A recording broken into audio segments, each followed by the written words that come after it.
I deal with mainly depression, anxiety, and social anxiety.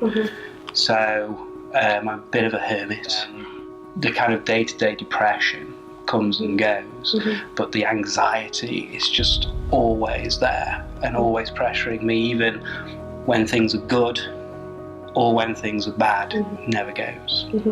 The first time I had depression, GP was really frank with me, and he said, depression is because something in your life's wrong. The tablets can help you deal with it, but they can't fix it. Has it affected kind of your relationships with people or anything like that? Definitely. And it became particularly noticeable when I started to get depressed again after getting a little bit better. And I did notice that I would go out, I would be quieter, more defensive. I think one of the worst things about having depression is that you tend to lash out at the people closest to you the most. Do you think the kind of stigma around like male masculinity has really kind of affected men's mental health? You know, I call it, it's not heroic to be stoic. And it's this issue where guys seem to think, a lot of men seem to think that when you're suffering, when time's tough, what you do is you bury that deep down inside yourself and you basically work yourself to death and pass away, not even admitting the regret that you had from it. That's one of the big problems. Really? I think we are quite a repressed nation when it comes to this. I think that we have some major cultural issues in that we've not been talking about this for decades, and we should have been. We really should have been. And talking about it is how we deal with it. Talking about it is how we arm ourselves. Talking about it is how we help other people deal with it.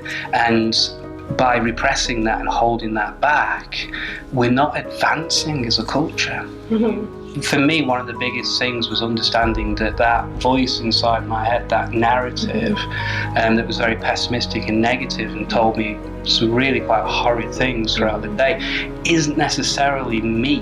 For me, one of the most powerful things was firstly listening to what it's saying objectively, and then choosing to actually ignore it and actually say, you know what, I'm not going to listen to you because you're telling me really bad stuff that's making me worse.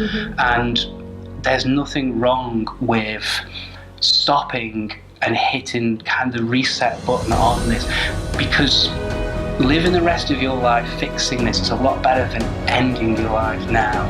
But I think Man Up is doing something that I'm just not seeing anywhere else. There's clearly a very big demand for this out there, and for me it's just finally, because I've got a lot to say about this now. It's that feeling of, hang on a second, I've woken up and I'm not thinking the horrible negative things about myself. So there's a lot other people can do if they know that a friend's suffering, if they think that a friend needs help, to actually say, here's a number of a therapist, here's a place you can go, here's counselling, do you want to talk to me about it? And actually deal with these issues, because the cost is far too great.